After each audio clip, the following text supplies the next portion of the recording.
I'm going to continue reading. Believe it or not, after all these months, I'm going back in. Hopefully, one of these days we will finish this book. It is by Edmond Paris, The Secret History of the Jesuits. We are in chapter 21 still, and this is B, 21B. All right. Public opinion had been deceived so well by the outcries of the cleric nationalists that the elections of May 1898 were in their favor. Nevertheless, the public revelation of forgeries, the dismissal of the chief of the general staff, the evident criminal partiality of the judges opened the eyes of those sincerely seeking the truth more and more. But these came also exclusively from the ranks of the Protestants, Jews, and laymen. In France, the Catholics were few and far between, among whom few were prominent who took sides with Dreyfus.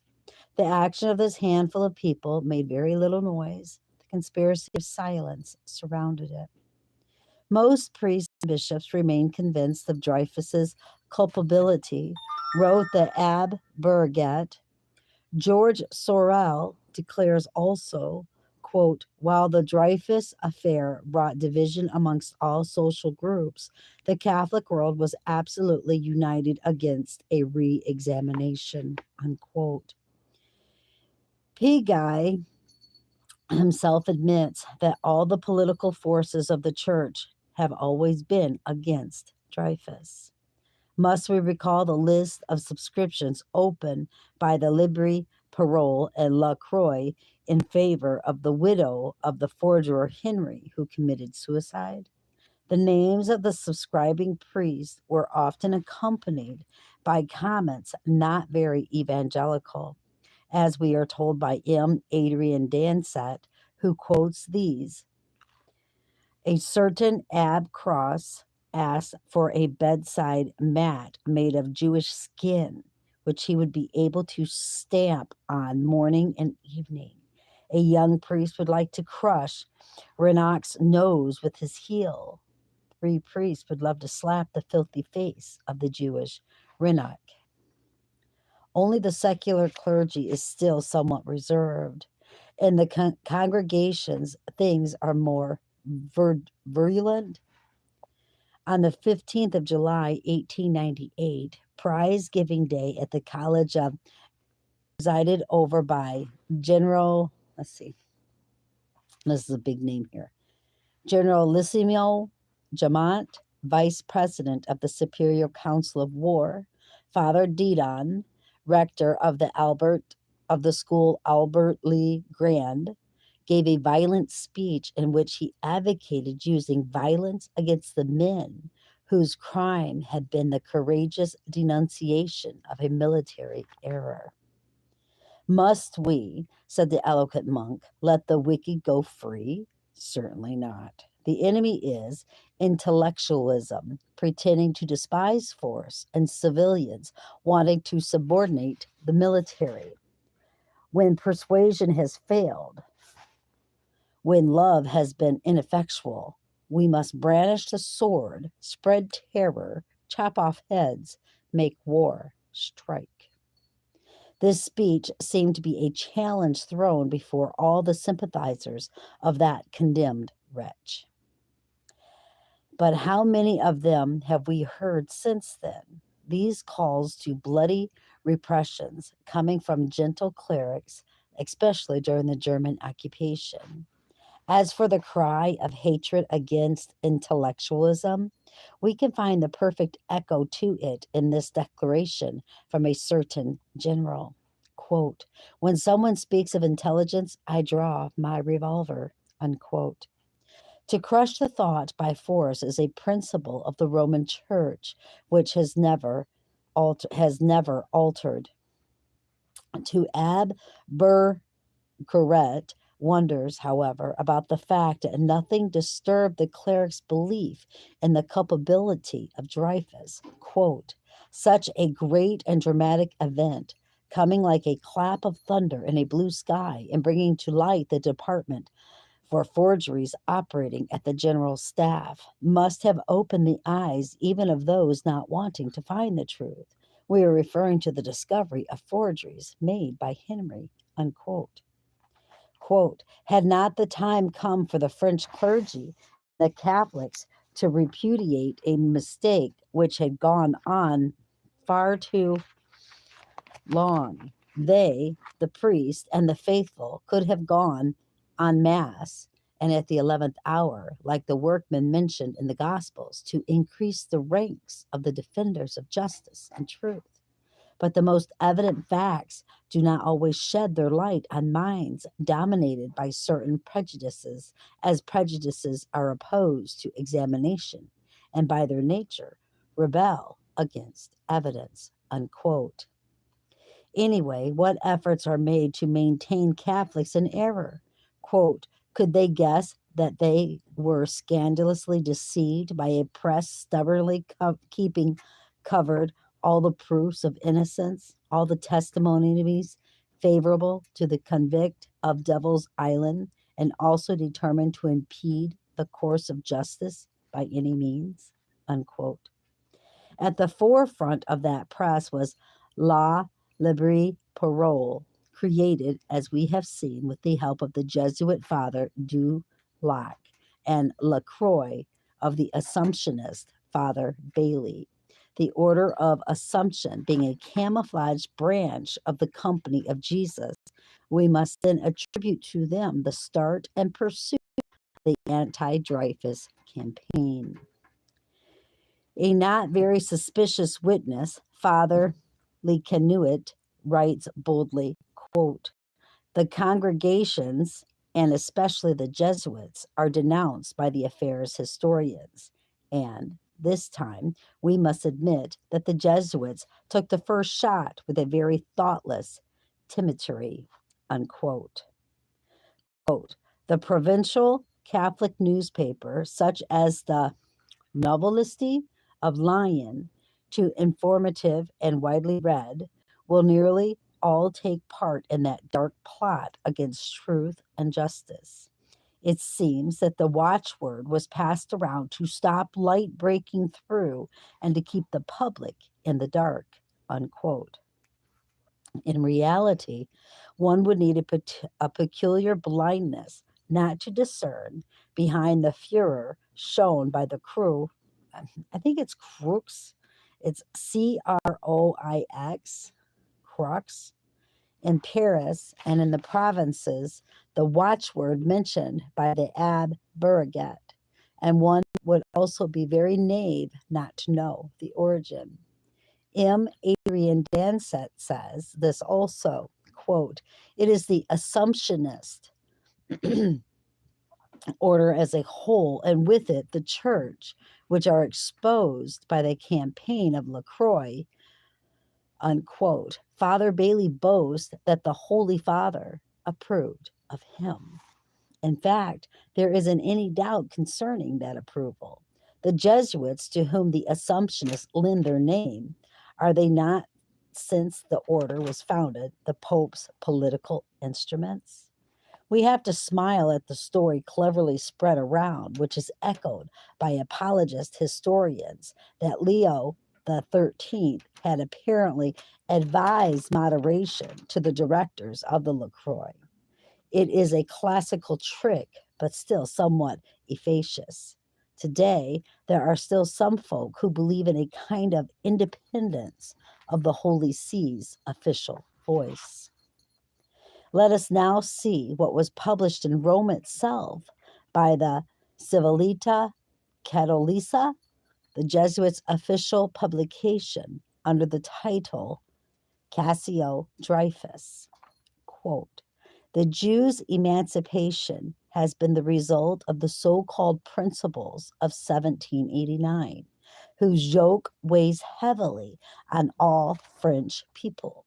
The Jews hold the republic in their hands, which is more Hebraic than French. The Jews has been created by God to be used as a spy wherever some treason is being prepared. It is not only in France, but also in Germany, Austria, and Italy that the Jews must be excluded from the nation. Then, with the great harmony of former times reestablished, nations will find again their lost happiness. Unquote. In the previous chapters, we gave a short summary of the great harmony and happiness enjoyed by the nations when the sons of Loyola heard the confessions and inspired the kings. As we have seen, harmony was also reigning when they were the confessors and counselors of the general staff's chiefs. According to the Abbe Burgret, General de Bassifer, penitent of the Jesuit father de Lac, tasted the same bitterness as many others before him, who were equally deceived by these directors of consciences. The confessions of the forger, Henry, put him under an obligation to resign. Quote, being a very honest man, he will himself proclaim that he was scandalously deceived, and those who knew him were aware that he felt very bitter about the plot of which he had been the victim. Unquote. And the Abbe Burget adds that he stopped all communications with his former confessor and even refused to see him again when dying. After reading all this, written and published in the Civilita Catholica, it would be superfluous to dwell even deeper on the order's culpability, and we can only agree with what Joseph Renac wrote then. Quote, you see, it is the Jesuits who contrived this dark affair, and for them, Dreyfus is only a pretext. What they want, and they admit it, is to strangle the laity and redirected French Revolution, abolish foreign gods, the dogmas of 1789, unquote. This is clear enough, but as some still insist against all evidence that there was a possible disagreement between the Pope and his secret army, between the intentions of one and the actions of the other, it is easy to show the emptiness of such a supposition. The case of Bailey is enlightening in that aspect. What can we read in LaCroix of the 29th of May, 1956? Nothing less than this, quote, as we have announced, His Eminence Cardinal Felton ordered a research into Father Bailey's writings. He was the founder of our publication and the Maison de la Bonne Presse, unquote. Here's the text of that ordinance dated 15th May 1956, quote, we, Maurice Felton, by the grace of God and of the Apostolic Holy See, Cardinal Priest of the Holy Roman Church, whose title is Holy Mary of Peace, the Archbishop of Paris.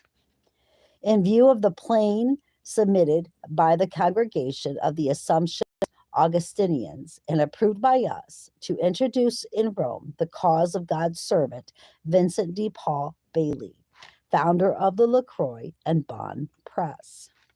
In view of the dispositions and instructions of the Holy See regarding the act of beatification and research into the writings of God's servants, we have ordered and order the following. Anyone who knew this servant of God or who can tell us something special about his life must let us know about it.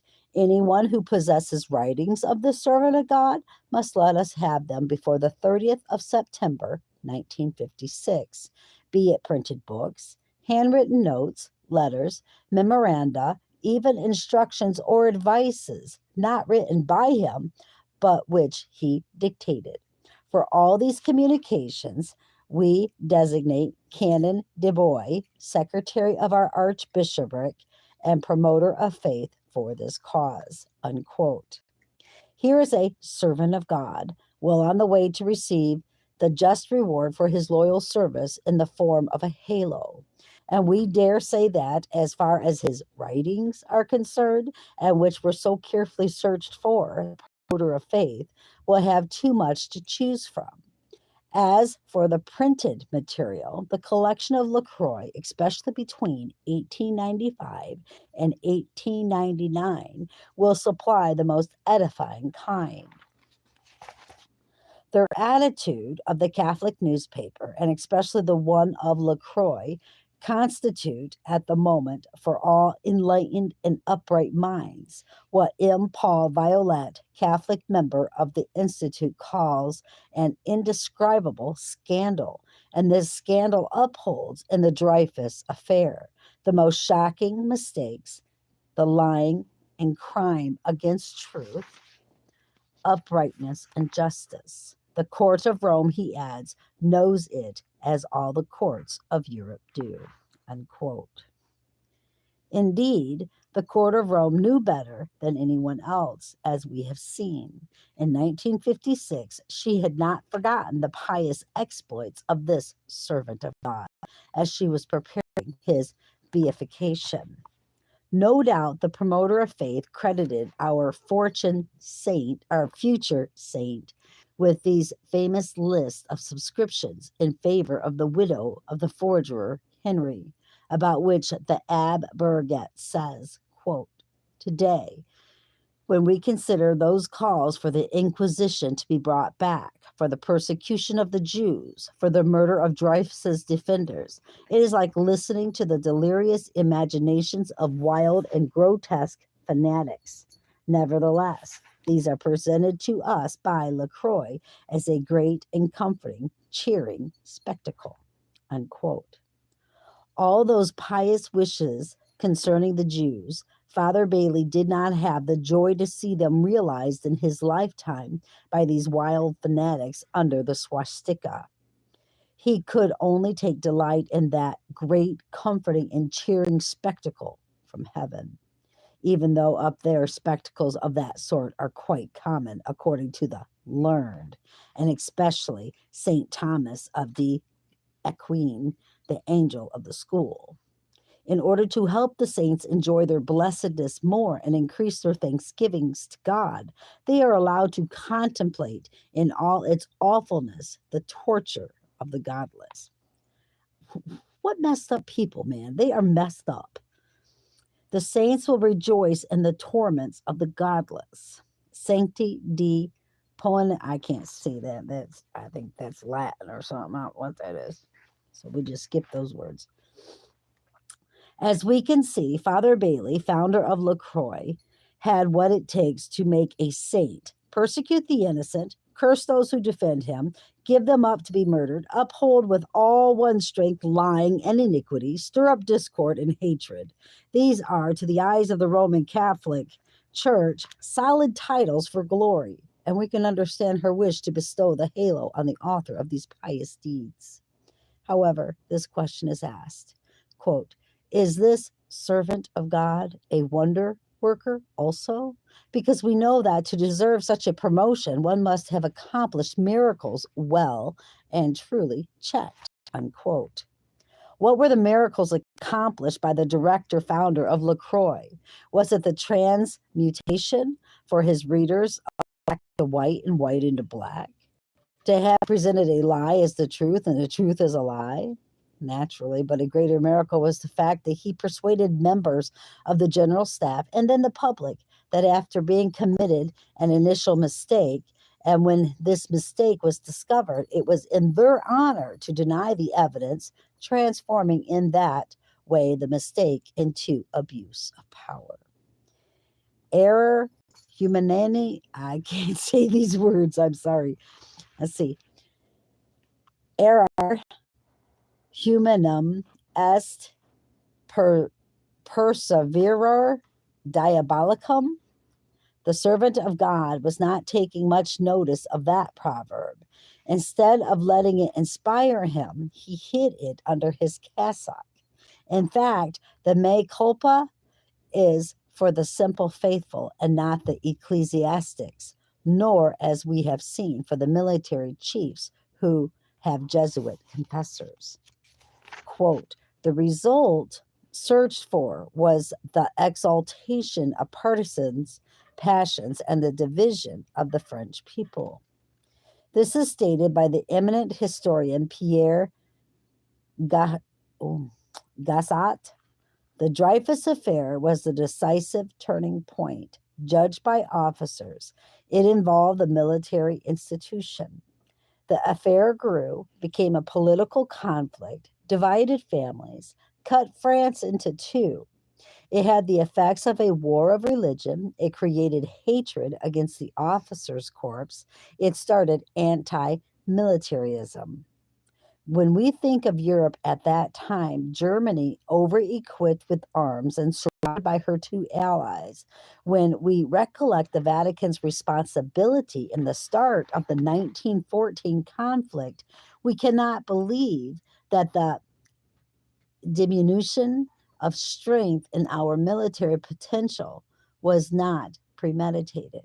How could we not notice that the Dreyfus Affair started in 1894, the year of the Franco-Russian alliance, when the spokesmen of the Vatican were very outspoken about the accord with a schismatic power, which to their eyes was a scandal? Even today, a prelate of His Holiness, Monsignor Cristianini, dares write, quote, "Through politics strangely blind and ill-considered, our country seemed to take pleasure in provoking warlike inclinations in her formidable neighbor, Germany. In fact, the Franco-Russian alliance seemed to threaten Germany with encirclement," unquote. For the respectable prelate, the Triple Alliance, Germany, Italy, Austria-Hungary, was not a threat to anyone, but France was wrong not to stay isolated before such a bloc. With 3 against 1, the coup would have been easier, and our Holy Father, the Pope, would not have had to deplore in 1918 the defeat of his companions. Now, people, if they just started listening to this, that'd mess you up, because this book is so, I didn't even know, so way above my head. I'll tell you that right now. But you know what? I started it, and we are going to finish it. So I have a playlist, brothers and sisters. I believe it is public. I'm going to go back and look to see if it is public. I highly suggest you begin to listen to it from the beginning. I'm going to end that because that does end chapter 21. I'm going to pick up here in just a few minutes and start on chapter 22. But I do want to make sure that this playlist is public, because you know what? I think I'm going to start listening to it all over again too, just to refresh my memory, because it's been so long. Keep your eyes on Jesus, brothers and sisters. Your nose in the book, which is the Word of God, and embed the Word of God upon the tablets of your hearts, so you and I will not sin against God or be deceived. Till next time. Bye-bye.